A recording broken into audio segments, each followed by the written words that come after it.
Christmas morning, 1858. Somewhere in the tobacco fields stretching across central North Carolina, a transaction took place that would end in flames before the sun set again. The records are incomplete. Deliberately so, some say. What we know is this: a child was sold. A mother watched. And by dawn on December 26th, one of the wealthiest estates in the region was nothing but ash and bone. The official inquiry blamed faulty lanterns, but the people who lived through it, the ones who survived, they whispered a different story. A story about a woman named Ruth, a price paid in silver, and a fire that burned so hot it melted the iron gates at the entrance. What really happened that Christmas night has been buried for over a century and a half, hidden in courthouse basements and family archives that were never meant to see daylight. Before we continue with the story of Ruth and the fire that consumed Hargrove Estate, if you're fascinated by dark historical mysteries like this one, make sure to subscribe and hit that notification bell so you never miss a story. And I'd love to know. Drop a comment below telling me what state or city you're listening from. Now, let's go back to North Carolina, 1858, and uncover what really happened on that Christmas. The winter of 1858 had been unusually mild across the Piedmont region of North Carolina, where the Hargrove Estate sat on nearly 400 acres of prime tobacco land. The estate was one of the oldest in Randolph County, established in 1791 by Colonel William Hargrove, a veteran of the Revolutionary War who'd been granted the land as payment for his service. The colonel had been a practical man, not given to sentiment or grand gestures. He'd built his house with thick walls and small windows, designed to keep out the summer heat and winter cold. He'd planted his first tobacco crop in the spring of 1792, using seeds he'd brought from Virginia, and by harvest time that year, he'd turned a profit. By the time his grandson, Edmund Hargrove, inherited the property in 1852, it had grown into a sprawling operation. 3 tobacco barns, a main house with 12 rooms, a separate kitchen building, stables, a smokehouse, a blacksmith's forge, a carpenter's workshop, and quarters for the 43 enslaved people who worked the land. The estate produced nearly 20,000 pounds of tobacco annually, most of it shipped to Richmond and then on to markets in Europe. Edmund Hargrove was 34 years old when he took over the estate. He'd been educated at the University of North Carolina in Chapel Hill, where he'd studied law but never practiced. Instead, he'd returned home to manage the family business. He was known in the county as a businessman first, a planter second. He kept meticulous records. Every bushel of tobacco, every tool, every transaction, it all went into leather-bound ledgers that he stored in a locked cabinet in his study. The ledgers were his pride. He could tell you at any moment exactly how much the estate was worth, down to the last dollar. He was married to a woman named Caroline, the daughter of a Charleston merchant family. She was 28 years old, pale and thin, with a nervous disposition that had worsened after the birth of their second son. She spent most of her time in the upstairs rooms of the main house, reading novels and writing letters to her sisters back in South Carolina. She rarely ventured outside, and when she did, she wore a wide-brimmed hat and gloves, even in winter. Their 2 sons, William and James, were 7 and 5 years old respectively. They were looked after by an enslaved woman named Bess, who'd been with the family since before Edmund was born. Bess was in her 60s, grey-haired and stooped, but still sharp-minded. She'd raised Edmund and his 2 sisters, and now she was raising his sons. She slept in a small room off the kitchen, close enough to hear if the boys woke in the night. The estate itself was laid out in a grid pattern, with the main house at the center. To the east were the tobacco fields, stretching nearly 200 acres. To the west were the vegetable gardens, the orchards, and the livestock pens. To the north were the barns and workshops, and to the south, separated from the main house by a wide dirt road, were the quarters, a row of 12 small cabins where the enslaved people lived. By all accounts, Edmund Hargrove was unremarkable, not particularly cruel by the standards of the time, but not kind either. He didn't whip his workers himself. He left that to his overseer, a man named Cyrus Dalton.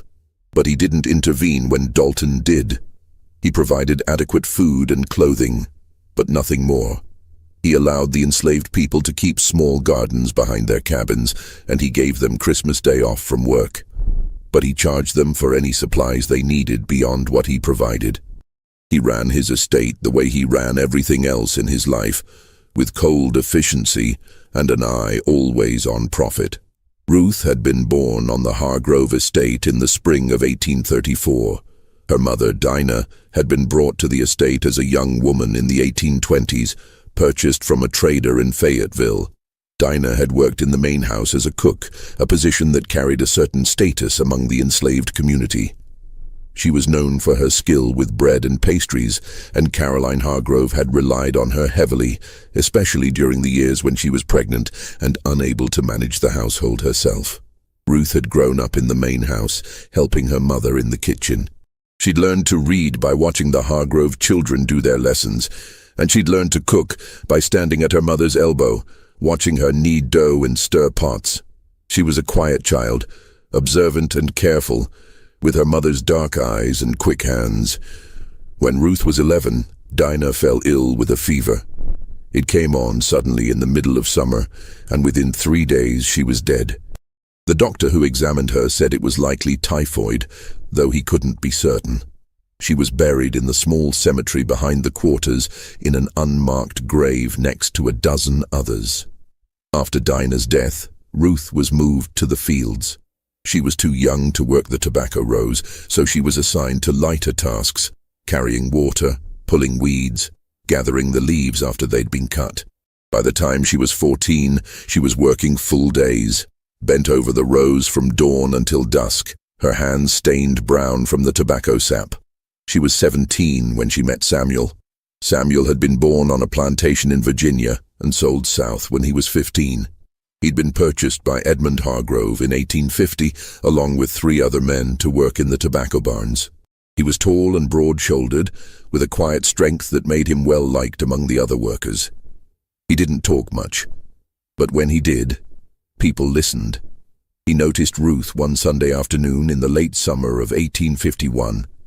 She was sitting by the creek that ran along the eastern edge of the property, washing clothes. He'd come down to the water to fill a bucket, and he'd seen her there, her sleeves rolled up, her hair tied back with a strip of cloth. He'd said something, he couldn't remember what, later, and she'd looked up and smiled. They were married in the spring of 1852, in the way enslaved people married. There was no legal ceremony, no official record, but on a Sunday evening in April they stood together in front of the other people in the quarters, and an older man named Jacob, who'd been a preacher before he was sold, spoke a few words over them. Afterward, there was a small celebration. Someone had managed to get hold of a chicken, and there was cornbread and greens, and someone played a fiddle. Samuel moved into Ruth's cabin, a small one-room structure with a dirt floor and a single window. They had a bed made from rough planks and a straw mattress, a table, 2 stools, and a fireplace. It wasn't much, but it was theirs. For a while, life settled into a rhythm. They worked the fields during the day, and in the evenings they'd sit by the fire and talk. Samuel would carve small things out of wood, spoons, bowls, toys. Ruth would mend clothes or braid strips of cloth into rugs. On Sundays, they'd walk down to the creek and sit by the water, watching the sun set over the fields. Their daughter was born in March of 1857, on a cold, rainy night. Ruth had gone into labor in the afternoon, and by midnight the baby was born. Samuel had stayed with her the whole time, holding her hand, wiping her forehead with a damp cloth. When the baby finally came, small and red-faced and wailing, he'd wrapped her in a blanket and handed her to Ruth. Ruth had looked down at the tiny face, the dark eyes blinking up at her, and she'd felt something shift inside her chest. A fierce, protective love that was almost painful in its intensity. She named her Lily after the flowers that grew wild near the creek. Lily was a healthy baby, bright-eyed and quick to smile. She had Ruth's dark eyes and Samuel's broad forehead. By the time she was 6 months old, she was laughing and reaching for things, and by the time she was a year old, she was pulling herself up to stand, holding on to the edge of the table. Ruth would carry her into the fields in a sling made from old cloth, setting her down in the shade while she worked the rows. In the evenings, she'd sing to her, old songs Dinah had taught her, songs that had been passed down through generations, songs about rivers and roads and freedom. Samuel doted on the child. He'd carve little toys for her out of scraps of wood, animals mostly, a horse, a bird, a rabbit. He'd make them move and dance while Lily laughed and reached for them with her small hands. He'd talk to her in a soft voice, telling her stories about places he'd never been, places he'd only heard about from other people, places where the land was flat and wide, where you could walk for days and never see another person, places where people were free. For a brief time, despite everything, there was something close to happiness in that small cabin in the quarters. But Edmund Hargrove's ledgers told a different story. The tobacco crop of 1857 had been poor. A late frost in April had damaged the seedlings, and then a dry summer had stunted growth. The plants had been small and weak, the leaves thin and brittle. The harvest brought in less than half of what Hargrove had projected. By the fall, he was in debt to a merchant in Greensboro who'd extended him credit for seed and supplies. The merchant wanted payment. Hargrove didn't have it. He'd spent the winter trying to figure out how to cover the debt. He'd considered selling some of the land, but land prices were low, and he didn't want to break up the estate. He'd considered taking out a loan, but the banks were wary of lending to planters after the panic of 1857, when several large estates in the region had gone bankrupt. In November, a man named Josiah Trent arrived at the estate. Trent was a slave trader based out of Richmond, Virginia, but he traveled a circuit through North Carolina and South Carolina, buying and selling human beings the way other men bought and sold livestock. He was in his 40s, a large man with a thick beard and cold eyes. He wore expensive clothes, a wool coat, leather boots, a gold watch chain, and he carried himself with the confidence of someone who knew his business was profitable. He was known for paying cash, and he didn't ask too many questions. Hargrove met with him in the study. The meeting lasted 2 hours. They sat across from each other at Hargrove's desk, Trent with a ledger of his own, listing the current prices for men, women, and children in various markets. Hargrove had his own ledgers open, showing the names and ages of everyone on the estate. They negotiated. Trent was interested in young men, field hands who could be sold to plantations further south, where the cotton industry was booming. Hargrove was reluctant to sell his best workers, but he needed the money. They settled on 3 men, all in their 20s, all strong and healthy. Trent would pay $800 each, but that wasn't enough to cover the debt. Trent leaned back in his chair and looked at the ledger again. "You got any children?" he asked. Hargrove hesitated. "A few." "Light-skinned?" Hargrove nodded slowly. Trent smiled. "Light-skinned children fetch a good price in Richmond, especially girls. People like to buy them young, raise them in the house, teach them to sew, cook, clean. They're easier to train when they're young." Hargrove didn't say anything. "I'll give you $200 for a healthy child," Trent said. $250 if she's particularly light." Hargrove looked down at his ledger. He ran his finger down the list of names until he found what he was looking for. "Lily," he said, "born March 1857, daughter of Ruth and Samuel." Trent made a note in his own ledger. "I'll take her." When Trent left, he had a list of names. 4 people, 3 men and 1 child. Ruth's name wasn't on it, but Lily's was. Christmas Day, 1858, began like most winter mornings on the estate, cold and grey, with a thin fog hanging over the fields. The temperature had dropped overnight, and there was frost on the ground, crunching underfoot. The enslaved people had been given the day off from work, as was customary. It was one of the few days of the year when they didn't have to be in the fields at dawn. Some gathered in the quarters, sharing what little food they'd managed to save or trade for. Others stayed in their cabins, trying to keep warm. Ruth woke early. Lily was fussy, teething and feverish. She'd been up half the night crying and squirming, and Ruth had held her close, rocking her gently, singing softly. Samuel had gone to the main house before dawn. Hargrove had called for him to help move some furniture in preparation for a small gathering he was hosting that evening. He'd promised to be back by midday. Ruth sat by the fire, holding Lily in her lap. The baby was quieter now, her eyes half closed, her small fist wrapped around Ruth's finger. Ruth hummed softly, the same song her mother had sung to her when she was a child. A song about a river and a road and a place where the sun always shone. Around 10 in the morning, there was a knock on the cabin door. Ruth looked up. She knew immediately that something was wrong. No one knocked on Christmas morning. No one came to the cabins unless there was trouble. She stood slowly, still holding Lily. She crossed the small room and opened the door. It was Edmund Hargrove, and behind him, Josiah Trent. Ruth's breath caught in her throat. She took a step back, instinctively pulling Lily closer. Hargrove's face was expressionless. He didn't look at Ruth directly. He looked past her, into the cabin as if he were inspecting it. "The child's been sold," he said. His voice was flat, businesslike. "Trent's taking her to Richmond this afternoon." Ruth's hands tightened around Lily. The baby squirmed, whimpering. "No," Ruth said. Her voice was barely a whisper.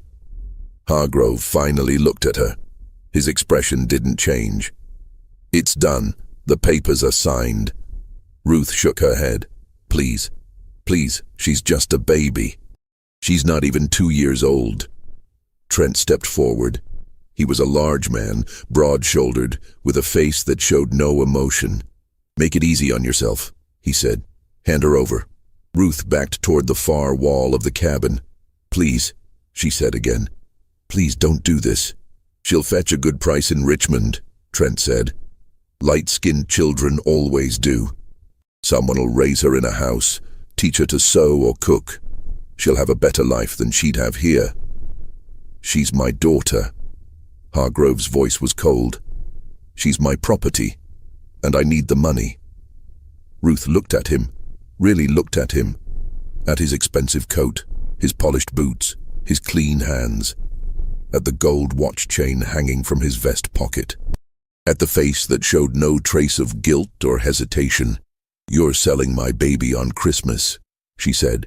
Her voice was shaking now. "On Christmas." Hargrove didn't respond. What happened next was over in less than a minute.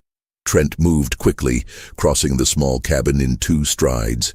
He grabbed Lily from Ruth's arms, pulling her away with a practiced efficiency that suggested he'd done this many times before. The baby screamed, a high, piercing wail that cut through the cold morning air. Ruth lunged forward, trying to grab Lily back, but Hargrove caught her by the arm, holding her back. She fought, clawing at his hands, kicking, screaming, but he was stronger. He twisted her arm behind her back, forcing her to her knees. Trent was already out the door, Lily wailing in his arms. Ruth screamed. It was a sound that came from somewhere deep inside her, a sound of pure anguish. She screamed until her voice broke, until her throat was raw. Hargrove released her and stepped back. She collapsed to the floor, sobbing. He looked down at her for a moment, his expression still cold and distant. "You'll get over it," he said. Then he turned and walked out, closing the door behind him. Ruth stayed on the floor, her body shaking with sobs. She could still hear Lily crying, the sound growing fainter as Trent carried her away. She could hear the creak of a wagon, the jingle of harness, the sound of horses' hooves on the frozen ground. And then, silence. By noon, Josiah Trent's wagon was gone, heading north toward Virginia. Lily was in the back, wrapped in a blanket, still crying. The 3 men Hargrove had sold were chained in the wagon bed, their faces blank with shock and resignation. Ruth didn't move from the floor of the cabin for hours. When Samuel returned and found her there, he didn't speak. He just knelt beside her and held her while she cried. But eventually the tears stopped, and when they did, something else took their place. Something cold and hard and unbreakable. That evening, as the sun set and the temperature dropped, Ruth finally stood. She walked out of the cabin, across the quarters, and toward the main house. Samuel tried to follow her, but she told him to stay back. "Don't follow me," she said. Her voice was quiet, but there was something in it that made him stop. She didn't go to the front door. She went to the kitchen building, a separate structure connected to the main house by a covered walkway. The fire in the hearth was still burning. It was always kept lit during the winter to make cooking easier in the mornings. Ruth stood there for a long time, staring at the flames. She thought about Dinah, her mother, who'd worked in this kitchen for 20 years before she died. She thought about all the meals she'd helped prepare, all the hours she'd spent standing at this hearth, cooking food for people who saw her as nothing more than a tool. She thought about Lily, about her small hands and bright eyes, about the way she laughed when Samuel made the wooden animals dance, about the way she'd reached for Ruth that morning, her fingers grasping at air as Trent carried her away. And she thought about Edmund Hargrove, about his cold eyes and his ledgers and his gold watch chain, about the way he'd said, "You'll get over it," as if losing a child was no different than losing a tool or a piece of furniture. She reached down and picked up a burning log from the hearth. The heat seared her hands, but she didn't let go. She carried it through the covered walkway and into the main house. She went to the study first, the room where Hargrove kept his ledgers, the room where he'd sat with Josiah Trent and negotiated the price of her daughter's life. She set the burning log on the desk, on top of the open ledger. The paper caught fire immediately, the flames spreading quickly across the pages. She watched for a moment, watching the names burn.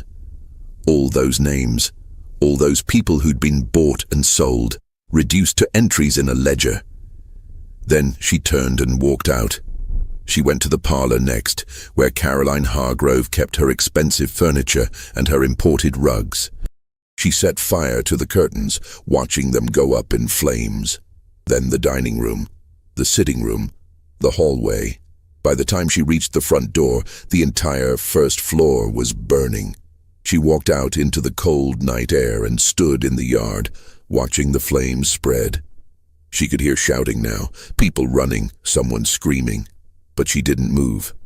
She just stood there, her hands blistered and bleeding, watching the house burn. The fire burned for hours, consuming not just wood and brick, but the illusion of order that men like Edmund Hargrove tried to impose on a system built on human suffering. By the time the first neighbors arrived, drawn by the glow visible for miles across the flat Piedmont landscape, there was nothing to be done. The main house was engulfed, flames shooting 30 feet into the air. The heat was so intense that people couldn't get within 50 yards of the structure. They formed a bucket line from the well anyway, more out of instinct than hope, passing water hand to hand in a futile attempt to contain the blaze. Edmund Hargrove and his family had escaped through a second-floor window on the east side of the house.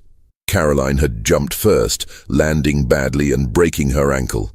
The two boys had been lowered down by their father, then caught by Bess, who'd been one of the first to see the flames. Hargrove had been the last out, and by the time he hit the ground, his nightshirt was singed and his face was blackened with smoke. They huddled together in the yard, wrapped in blankets someone had brought from the quarters, watching their home burn. William, the older boy, was crying. James, the younger one, just stared at the flames, his eyes wide and unblinking. Caroline was in shock, her broken ankle twisted at an unnatural angle, her face pale and sweating despite the cold. The enslaved people from the quarters had come running when they saw the fire. Some joined the bucket line. Others tried to save what they could from the outbuildings, the smokehouse, the stables, the tobacco barns. The kitchen building, connected to the main house by the covered walkway, caught fire around midnight and burned completely. One of the tobacco barns, downwind from the main house, caught sparks and was lost as well. By dawn on December 26th, the main house was nothing but a smoking ruin. The walls had collapsed inward, leaving only the brick chimney standing blackened and cracked. The iron gates at the entrance to the property had warped from the heat, their decorative scrollwork melted and twisted. Ruth was found sitting on the ground near the remains of the house, her hands burned and blistered, her dress singed and torn. She didn't resist when Cyrus Dalton, the overseer, grabbed her by the arm and pulled her to her feet. She didn't say a word. Samuel tried to go to her, but Dalton shoved him back. "Stay where you are," he said. Ruth looked at Samuel once, just once. Her eyes were dry. She didn't cry. She didn't speak. She just looked at him, and then she looked away. Dalton took her to the barn and locked her inside. The inquiry began 2 days later. The county sheriff, a man named Thomas Garrett, came to the estate with a deputy and a clerk to take statements. He interviewed Edmund Hargrove first, then Caroline, then several of the enslaved people who'd been present when the fire started. Hargrove's account was straightforward. He'd been asleep when the fire started. He'd woken to the smell of smoke and the sound of his wife screaming. He'd gotten his family out as quickly as he could. He believed the fire had been caused by a lantern left burning in the kitchen, or perhaps a spark from the hearth. But when pressed, he admitted that Ruth had been seen near the kitchen building shortly before the fire started, and when asked why she might have been there, he hesitated. There was an incident earlier in the day, he said finally. A child was sold. The child's mother was upset. Sheriff Garrett made a note in his ledger. Upset enough to set fire to your house? Hargrove didn't answer directly. I don't know what she was thinking, but she was the last person seen near the kitchen before the fire started. The sheriff interviewed Ruth the next day. She was still in the barn, her hands wrapped in strips of cloth that Bess had brought her. She sat on the dirt floor, her back against the wall, staring at nothing. Did you set the fire? Garrett asked. Ruth didn't respond. If you confess, it'll go easier for you, he said. The judge might show leniency. Ruth looked at him. Her eyes were empty. What will you do to me? She asked. Her voice was hoarse from screaming the day before. That's up to the judge, Garrett said. Will you hang me? Garrett shifted uncomfortably. That's up to the judge, he said again. Ruth looked away. Then it doesn't matter what I say. The inquiry concluded 3 days later. The official finding was inconclusive. There was no direct evidence that Ruth had set the fire, only circumstantial evidence and suspicion. But there was also no other explanation that made sense. Edmund Hargrove, despite everything, didn't push for a trial. Some said it was because he didn't want the attention. A trial would mean newspapers, questions, scrutiny. It would mean people asking why he'd sold a baby on Christmas morning. It would mean his business dealings, his debts, his ledgers, all of it would become public. Others said it was because he knew what a trial would reveal. That he'd sold a child for $200 in silver. That he'd torn a family apart to pay off a debt. That he'd done it on Christmas of all days. Whatever his reasons, he made a decision. Ruth would be sold, quietly, quickly, to someone far enough away that the story wouldn't follow her. 3 weeks later, a broker from Charleston arrived at the estate. His name was Marcus Finch, and he specialized in what he called difficult cases, enslaved people who'd run away or fought back or caused trouble. He paid less than market value, but he paid cash, and he didn't ask questions. He paid Edmund Hargrove $150 for Ruth, $50 less than Hargrove had gotten for Lily.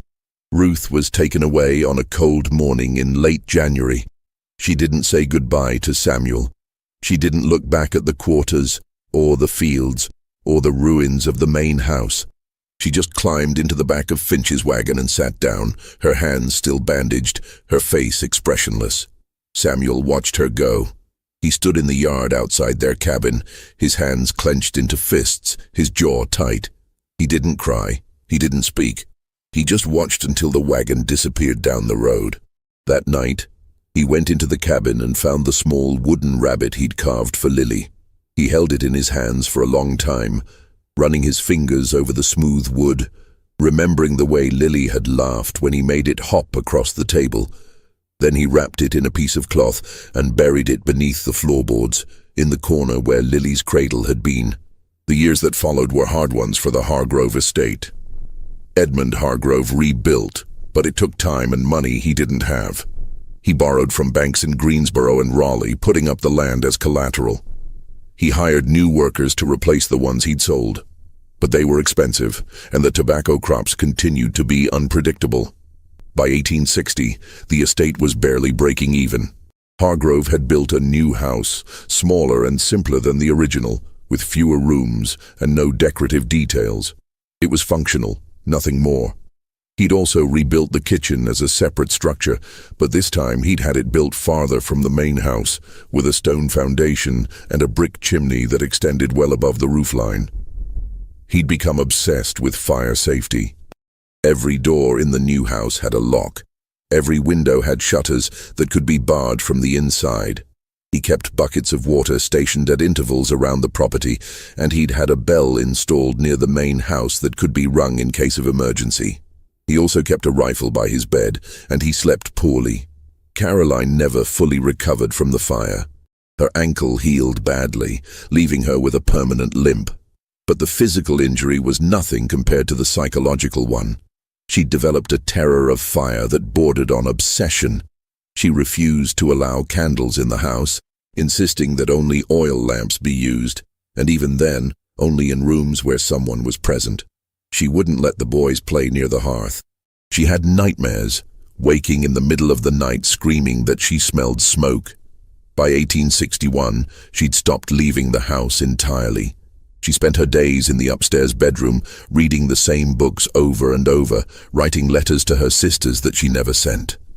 She rarely spoke to Edmund, and when she did, it was only to ask about the locks on the doors or the water in the buckets. The boys grew up in the shadow of the fire. William, the older one, became quiet and withdrawn. He'd wake in the night sometimes, crying, saying he dreamed about the flames. James, the younger one, developed a stutter that he never fully outgrew. The enslaved people on the estate spoke about the fire in whispers. They didn't talk about it openly, not where Hargrove or Dalton could hear, but among themselves they told the story. About Ruth and Lily, about Christmas morning, about the way Ruth had walked into the main house with a burning log in her hands. Some said she'd been right to do it, that Hargrove had deserved to lose his house, his wealth, his sense of security, that he'd taken something from her that could never be replaced, and she'd taken something from him in return. Others said it had been a mistake, that Ruth had only made things worse for herself and for everyone else, that the fire had accomplished nothing except to bring more suffering. But everyone agreed on one thing. Ruth had made a choice. She'd decided that if she couldn't have her daughter, Edmund Hargrove wouldn't have his house. Samuel never spoke about Ruth after she was taken away. He worked in the tobacco barns the same as before, but he was quieter now. He didn't carve anymore. He didn't sing. He kept to himself, and people learned not to ask him questions. In the spring of 1861, when the war started, several of the younger men on the estate tried to run away, hoping to reach Union lines. 2 of them made it. 3 were caught and brought back. Samuel didn't try to run. He just kept working, day after day, his face expressionless, his hands moving through the familiar motions of stripping tobacco leaves and hanging them to dry. In 1863, Cyrus Dalton, the overseer, was conscripted into the Confederate Army. He was killed at Gettysburg in July of that year. Edmund Hargrove tried to manage the estate himself after that, but he was overwhelmed. The tobacco crops failed 2 years in a row. The workers, sensing that the war might bring changes, became less cooperative. Some simply stopped working, daring Hargrove to do something about it. By 1865, when the war ended, the estate was in ruins. The fields were overgrown. The barns were falling apart. The new house, only 5 years old, already looked worn and neglected. When the Emancipation Proclamation reached North Carolina, Samuel was one of the first to leave. He walked off the estate on a warm morning in May, carrying nothing but the clothes on his back and the small wooden rabbit he'd dug up from beneath the floorboards of his cabin. He walked north, following the roads toward Virginia. He didn't know where he was going. He didn't have a plan. He just knew he couldn't stay. He never found Lily. He tried. He asked everyone he met if they'd heard of a light-skinned girl, about 8 years old by then, who might have been sold in Richmond in 1858. But no one knew anything. The records had been destroyed in the war. The traders were dead or scattered. The trail was cold. He settled eventually in a small town in southern Virginia, working as a carpenter. He never married again. He never had other children. He kept the wooden rabbit on a shelf in his room, and sometimes late at night he'd take it down and hold it, remembering. He He died in 1891 at the age of 63. He was buried in a small cemetery outside the town, in an unmarked grave. Edmund Hargrove held onto the estate until 1871. By then he was 47 years old, and he looked 20 years older. His hair had gone grey, his hands shook. He'd developed a persistent cough that the doctor said was from the smoke he'd inhaled the night of the fire, though it had been more than a decade. In the spring of 1871, he had what the doctor called a failure of the heart. He collapsed in the study of the new house, the same room where he kept his ledgers.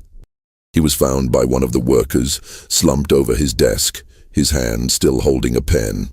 He was buried in the family plot on the estate, next to his father and grandfather. Caroline and the boys moved back to Charleston shortly after. Caroline died in 1875. William became a clerk in a shipping company and never married. James moved west to Texas and disappeared from the records. The estate itself changed hands several times over the following decades. The new house was torn down in 1885. The land was subdivided and sold off in pieces. By 1900, the only thing left of the original Hargrove estate was the family cemetery and a few crumbling foundations hidden in the underbrush. But the story didn't end there. In 1923, a man named Robert Vance bought 50 acres of the old Hargrove property, including the grove where the main house had stood. Vance was a veteran of the First World War, originally from Pennsylvania, who'd moved south looking for cheap land to farm. He was in his early 40s, unmarried, with a limp from a piece of shrapnel that had lodged in his left leg during the Battle of the Argonne Forest. He cleared part of the grove and built a small house near the creek. It was a simple structure, 2 rooms, a stone fireplace, a front porch. He planted a vegetable garden and kept a few chickens. He lived there alone, content with the quiet and the solitude. For the first year, everything was fine. He worked the land, sold vegetables at the market in town, and kept to himself. The neighbors were friendly enough, though they found him a bit odd. He didn't attend church, he didn't socialize, he just worked his land and stayed in his house. But in the summer of 1924, things started to change. It began with small things. Vance would wake in the middle of the night and smell smoke. Not wood smoke, like from a chimney, but something else, something acrid and chemical, like burning fabric or tar. He'd get up and check the house, but there was never anything burning. The fireplace would be cold, the stove would be off. The smell would linger for a few minutes and then it would fade. He told himself it was his imagination, a trick of the mind, brought on by memories of the war. He'd smelled burning things in France, burning wood, burning flesh, burning earth. Maybe his mind was playing tricks on him. But then he started hearing things, footsteps on the porch. Slow, deliberate footsteps, like someone pacing back and forth. He'd get up and go to the door, but there'd be no one there. Just the empty porch and the dark yard beyond. And sometimes late at night he'd hear a woman's voice, singing. It was faint, barely audible, but it was there. A low, mournful song in a language he didn't recognize. Or maybe it was English, but the words were too distorted to make out. He tried to ignore it. He told himself it was the wind, or an animal, or his own mind playing tricks on him again. But the sounds continued, night after night. The footsteps, the singing, the smell of smoke. In the fall of 1924, he decided to dig a new well. The old one, near the house, had started to run dry, and he needed a more reliable water source. He chose a spot about 30 yards from the house, near where he thought the original main house had stood. He started digging on a cool morning in October. The ground was hard, packed clay mixed with rocks. He worked slowly, breaking up the soil with a pickaxe and shoveling it out. By midday, he was about 4 feet down. That's when the shovel hit something hard. He thought it was a rock at first, but when he cleared the dirt away, he saw that it was metal. A box, rectangular, about the size of a small trunk made of iron and badly rusted. It was locked. Vance stared at it for a long time. He didn't know what to do. Part of him wanted to leave it buried, to fill in the hole and forget he'd ever found it. But another part of him The part that had survived the war, the part that had learned to face things head-on, wanted to know what was inside. He used a hammer to break the lock. It took several tries, but eventually the rusted metal gave way. Inside the box were papers, ledgers, old, yellowed, brittle with age. Some of them were water-damaged, the ink faded and illegible, but others were still readable. Vance lifted them out carefully and spread them on the ground. They were account books, records of transactions, dates, names, amounts. He read through them slowly, his hands shaking slightly. They were records of people, enslaved people, bought and sold like livestock. Each entry had a name, an age, a description, and a price. Jacob, male, age 28, strong back, good worker, $800. Sarah, female, age 19, house-trained, $600. Moses, male, age 35, skilled carpenter, $900. Page after page, dozens of names, dozens of lives reduced to entries in a ledger. And then, near the bottom of one page, he found an entry that made him stop. Lily, female. Born March 12, 1857, light-skinned, sold December 25, 1858, $200. Beneath it, in different handwriting, smaller, more cramped, written in pencil rather than ink, someone had added a note. He took my child. I took his house. We are even now. Vance sat back on his heels, staring at the words. He didn't know who had written them. He didn't know the full story. But he knew enough. He looked up at the grove, at the trees that had grown over the ruins of the old house. He thought about the smell of smoke, the footsteps, the singing, and he understood. He gathered up the ledgers, carried them back to his house, and burned them in the fireplace. He watched the pages curl and blacken, the names disappearing into ash. He didn't want them. He didn't want to know anymore. But burning the ledgers didn't help. The sounds continued. The smell of smoke, the footsteps, the singing. By the spring of 1925, Vance couldn't take it anymore. He sold the property and moved back north to Pennsylvania. He never spoke about what he'd found. Not for nearly 30 years. It wasn't until 1954, when he was 73 years old and living in a veterans' home in Harrisburg, that he finally told the story to a reporter from a local newspaper who was researching the history of Randolph County. "I don't believe in ghosts," Vance said, sitting in a chair by the window of the home, looking out at the gray Pennsylvania sky. "I never have. But I'll tell you this, something was wrong with that land. I don't know what it was. Maybe it was just my mind. Maybe it was the war. But I couldn't stay there." The reporter asked if he'd told anyone else about the ledgers. Vance shook his head. Who would I tell, and what would it change? They're all dead now, everyone involved. It's just history. But history, as it turns out, doesn't always stay buried.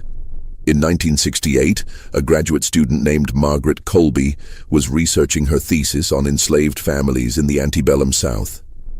She was 24 years old, studying at Duke University, and she'd been combing through courthouse records in Randolph County when she came across a reference to the Hargrove estate fire. It was a brief mention, just a few lines in an old inquiry report from 1859, but something about it caught her attention. A fire on Christmas night. A woman suspected of arson. A child sold that same morning. She started digging deeper. She found the inquiry report, which was brief and inconclusive. She found property records showing the sale of the estate in pieces over the years. She found tax documents, census records, and family histories. And then, in a box of miscellaneous documents that had been misfiled in the basement of the courthouse, she found a letter. It was dated January 15th, 1859, and it was addressed to Edmund Hargrove from a man named Reverend Thomas Whitley, a Methodist minister who'd served several congregations in the area. The letter was short, handwritten in careful script on yellowed paper. "Mr. Hargrove, I write to you with a heavy heart. I have heard what transpired on Christmas Day, and I have heard what followed. I do not presume to judge you, for judgment belongs to God alone. But I must tell you this, the woman Ruth came to me before she was taken away. She did not confess to setting the fire. She did not deny it either. She said only this: "He took my child. I took his house. We are even now.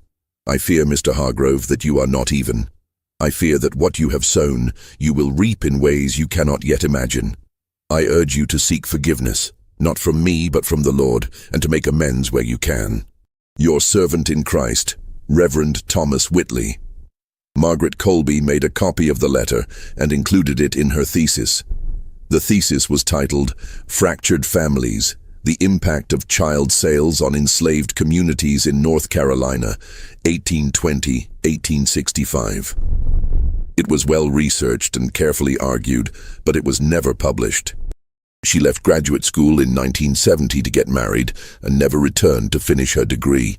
But a copy of the thesis ended up in the archives of the North Carolina State University Library, where it sat, largely unnoticed, for decades. In 2003, a historian named Dr. Alan Pritchard came across Colby's thesis while researching a book on resistance among enslaved people in North Carolina. He was in his 50s, a professor at a small college in Virginia, and he'd spent most of his career studying the ways enslaved people had fought back against the system that oppressed them. He was struck by the letter from Reverend Whitley and decided to investigate further. He spent the next 2 years tracking down every piece of information he could find about the Hargrove estate, Ruth, and the fire. He combed through property records, tax documents, and family histories. He searched for descendants of people who'd been enslaved on the estate. He traveled to South Carolina, trying to find records of Ruth after she was sold, but he came up empty. The records had been destroyed, lost, or never kept in the first place. But he did find descendants, people whose great-great-grandparents had been enslaved on the Hargrove estate, people who'd heard stories passed down through their families. One of the people he interviewed was a woman named Evelyn Morris. She was 91 years old, living in a nursing home in Greensboro. She was sharp-minded and clear-eyed, and she remembered the stories her grandmother had told her. "My great-great-grandmother's name was Dinah," Evelyn said, sitting in a chair by the window of her room, her hands folded in her lap. She was Ruth's mother. She died when Ruth was young, but before she died, she made Ruth promise something. She made her promise that no matter what happened, she'd never let them break her. She'd never let them take everything. Evelyn paused, looking out the window at the parking lot beyond. When they took Lily, Ruth kept that promise. She didn't let them take everything. She took something back. Dr. Pritchard asked if Evelyn knew what had happened to Ruth after she was sold. "She died," Evelyn said quietly, "in South Carolina. I don't know when exactly. Sometime before the war ended, I think. But before she died, she sent a message back. It was passed along through people who traveled between plantations. The message was simple: 'Tell Samuel I kept my promise.'" Pritchard asked what the promise was. Evelyn looked at him. The promise she made to her mother, that she'd never let them break her. Dr. Pritchard published his findings in a journal article in 2005. The article was titled "Resistance and Retribution: The Hargrove Estate Fire of 1858. It was published in the Journal of Southern History, and it received some attention in academic circles. A few other historians cited it in their own work, but it didn't reach a wider audience until 2017. In 2017, a documentary filmmaker named Jessica Huang was working on a project about untold stories of resistance during slavery. She was in her 30s, based in New York, and she'd been researching for months, looking for stories that hadn't been told before. Stories that would challenge people's assumptions about what resistance looked like. She came across Pritchard's article and reached out to him. They talked on the phone for hours. Pritchard told her everything he'd found: the letter, the interviews, the records. He told her about Evelyn Morris and the message Ruth had sent back. Jessica was fascinated. She decided to make a documentary about the story. She and Pritchard traveled to Randolph County together in the spring of 2017. They located the land where the Hargrove estate had once stood.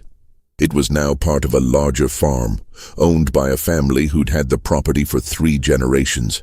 The current owner, a man named Dale Hutchins, was in his 60s, a tobacco farmer who'd inherited the land from his father. Jessica and Pritchard explained what they were doing, and Hutchins gave them permission to explore the property. They brought ground-penetrating radar equipment and a small team of archaeologists from the University of North Carolina. They spent 2 weeks surveying the land, mapping the locations of the old buildings, searching for anything that might have survived. What they found was remarkable. Beneath the grove of pine trees in the area where the main house had stood, they discovered the remains of the foundation. The bricks were blackened and cracked from the fire, but they were still there, buried under decades of soil and leaf litter. And beneath the foundation they found something else. A small stone-lined pit, carefully constructed, hidden beneath what would have been the floor of the study. Inside the pit were the remnants of burned ledgers, pages blackened and brittle, but still partially legible. The archaeologists carefully excavated them, using brushes and tweezers to lift the fragments. And among the pages, they found something that shouldn't have been there. A small wooden carving of a rabbit. It was about 3 inches long, carved from a single piece of wood. The details were still visible. The long ears, the rounded body, the small tail. It had been carefully made, lovingly crafted. Jessica held it in her hands, turning it over, examining it. She looked at Pritchard. "This is Samuel's carving," she said. "The one he made for Lily." Pritchard nodded slowly. "But how did it get here? Samuel left after the war. He took the carving with him." They looked at each other, both thinking the same thing. "Ruth," Jessica said. "Ruth must have had it. Somehow she got it back. And she buried it here, beneath the house, beneath the ledgers." The implications were staggering.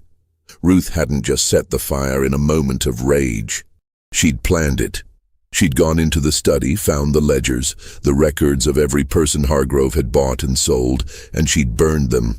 Not just to destroy the house, but to destroy the documentation, to erase, as much as she could, the transactions that had torn families apart. And she'd left the carving there, hidden beneath the floor, as a marker. A message. Dr. Pritchard, reviewing the findings later, offered his interpretation in an interview for the documentary. Ruth knew she couldn't save Lily. She knew she couldn't undo what had been done. But she could make sure that Hargrove's records, his meticulous documentation of human suffering, didn't survive. She could take that away from him. And she did. The carving was her way of saying, "This is for Lily. This is for all of us. You can't erase us. We were here. We mattered." Jessica Huang's documentary, titled The Fire That Ruth Set, premiered at the Tribeca Film Festival in 2018. It won the award for Best Documentary Feature and was eventually picked up by a major streaming service, where it reached millions of viewers. The documentary sparked intense debates. Some saw Ruth as a hero, a woman who'd fought back against an impossible system in the only way she could. Others argued that the fire had been an act of desperation, not resistance, and that romanticizing it ignored the complexity of her situation and the danger she'd put others in. Historians debated the evidence. Some questioned whether Ruth had really planned the fire or whether the carving had ended up in the pit by accident. Others pointed out that the message written in the ledger, "He took my child. I took his house. We are even now," was clear evidence of intent. But everyone agreed on one thing: Ruth had made a choice. On Christmas night, 1858, she decided that if she couldn't have her daughter, Edmund Hargrove wouldn't have his house, his records, or his sense of security. She'd taken something back. The land where the Hargrove estate once stood is quiet now. The pine grove remains, though some of the trees have been cleared over the years to make room for new growth. The foundations of the old buildings are still there, hidden beneath the soil, slowly being reclaimed by the earth. In 2019, the County Historical Society installed a small marker near the road. It's made of granite, about 3 feet tall, with a bronze plaque that reads, "Site of the Hargrove Estate, established 1791. Destroyed by fire, December 25, 1858, a place of labor, loss, and resistance. In memory of Ruth, Lily, Samuel, and all those whose names were lost. Dale Hutchins, the current owner of the land, has said he doesn't mind visitors as long as they're respectful. Some people come to see the site. Some leave flowers near the marker. A few have left small wooden carvings, rabbits, birds, horses, in memory of Lily and the other children who were taken from their families. The wooden rabbit that was found beneath the foundation is now in the collection of the North Carolina Museum of History in Raleigh. It's displayed in a glass case, along with fragments of the burned ledgers and a copy of the letter from Reverend Whitley. The exhibit is titled Resistance and Remembrance, the Hargrove Estate Fire. Ruth's final resting place is unknown. Despite extensive research, no records of her death have been found. There's no grave marker, no documentation of what happened to her after she was sold to South Carolina in 1859. Some researchers believe she may have died during the war when record-keeping broke down across the South. Others think she may have survived and taken a new name, disappearing into the chaos of Reconstruction. But her story, once buried in courthouse basements and family memories, is now part of the historical record. Lily's fate remains a mystery. Josiah Trent's records were destroyed in a warehouse fire in Richmond in 1862, and there's no way to trace what happened to her after she left Randolph County on Christmas Day, 1858. Some descendants of enslaved families in the region have done DNA testing, hoping to find connections. But so far, nothing conclusive has emerged. There are theories. Some researchers believe Lily may have been sold to a family in Richmond and raised as a house servant. Others think she may have been resold further south to Georgia or Alabama. A few believe she may have died young, a victim of disease or neglect, her death never recorded. The truth is, we'll probably never know. Edmund Hargrove's grave is still in the family plot on what's now private property about a mile from where the estate once stood. The plot is overgrown, the headstones tilted and weathered. His descendants, scattered across the country, have had mixed reactions to the story. Some have expressed regret for what their ancestor did. A few have reached out to historical societies and museums, offering family documents and photographs. Others have remained silent, unwilling to engage with a past they find shameful. In 2020, a descendant of Edmund Hargrove, a woman named Patricia Hargrove Chen, living in California, wrote an op-ed for a major newspaper. In it, she acknowledged what her ancestor had done and expressed her support for reparations and historical accountability. "I can't undo what Edmund Hargrove did," she wrote. "I can't bring back Lily or Ruth or any of the people he bought and sold. But I can acknowledge the truth. I can say that what he did was wrong, and I can support efforts to make amends in whatever small way possible." The op-ed sparked more debate. Some praised her for speaking out. Others criticized her, saying that acknowledgement without action was meaningless. But the conversation continued, and that perhaps is the most important thing. The fire that Ruth set burned for hours on that Christmas night in 1858, consuming not just wood and brick, but the illusion of order that men like Edmund Hargrove tried to impose on a system built on human suffering. It didn't end slavery. It didn't bring Lily back. It didn't even destroy all of Hargrove's records. Some survived, hidden in that iron box beneath the ground. But it left a mark. A scar on the land and on history that refuses to fade.